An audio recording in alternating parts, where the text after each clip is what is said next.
A lot of people would never think that they would have a tube coming out of their stomach and their lifeline would be a machine with a bag coming out of it. But the reality is, it is for many people. Dialysis is a short-term solution for many people to survive. According to statistics found by the National Kidney and Urological Disease Information Clearinghouse, only 10% of people on dialysis will be alive after 10 years. Today, I'll explain the purpose of dialysis, the two different types of dialysis, and the complications of dialysis. As stated by Jennifer Lee in her article, Peritoneal Dialysis, the dialysis is a medical process of removal fluid and waste products from the body. Having chronic kidney disease is a cause of needing dialysis. It is an estimated 30 million Americans have chronic kidney disease, and is stated in an article of the kidney disease by Margaret Alice and Teresa Ide. The first type of peritoneal dialysis is peritoneal dialysis. It is very flexible dialysis. This is the dialysis that I use. And it also describes, and I'm also going to describe how it works. You have a tube in your stomach. You go through surgery. You get a tube hooked up in your stomach, which is your catheter, and you hook up to the machine for 8 hours a night before you go to bed. And you have a bag, which is a bag that's full with a solution called dextrose.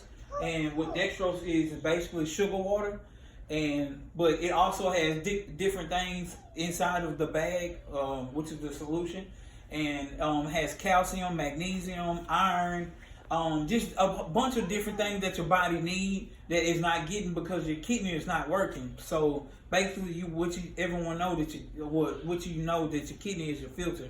So your filter is broke. So the machine, which is the peritoneal dialysis, is going to help your body filter out all the bad stuff. So that's how the kidney works. You hook your body from the catheter, hooks up to the machine, and the solution goes in your body. It dwells in your body for 8 hours, and then at the end of those 8 hours, it pulls all the bad stuff out. It drains from your body, from the tube in the toilet.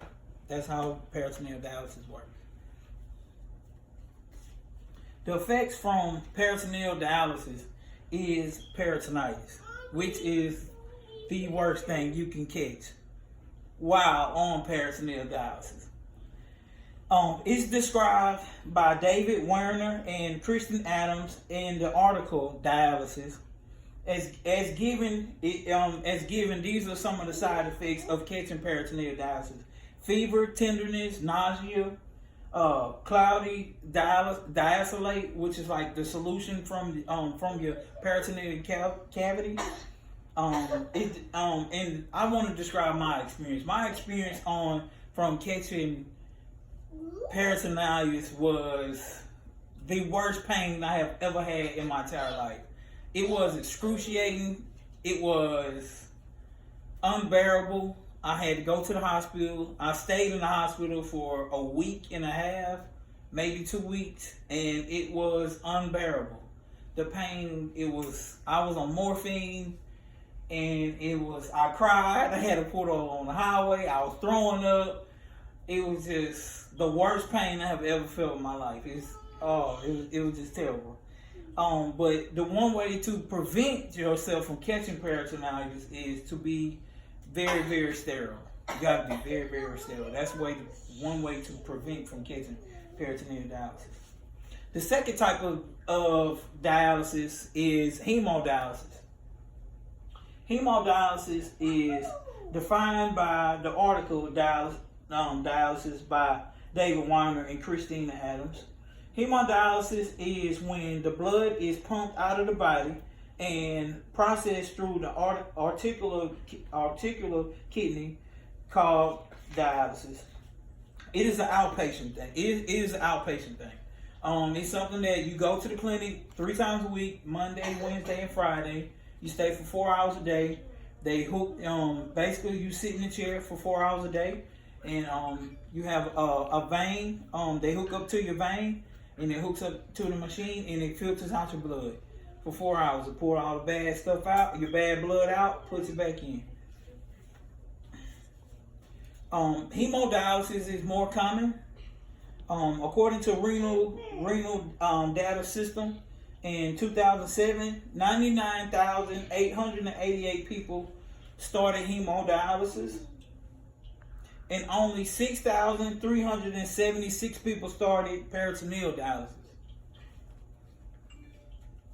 The most common complications for people who feel from hemodialysis, or they are very tired and they're fatigued after their cycle on hemodialysis.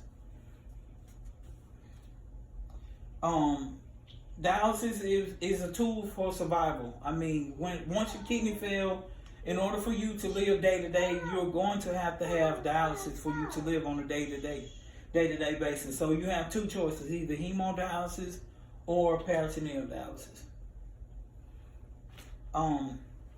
The 2 different types, you know. So the short is not a long-term thing. It's short-term. So the best thing for you to do is once you decide which one you want to do, is to try to either get a kidney from your family member or your loved one, friends or family, or to get on a kidney donor list.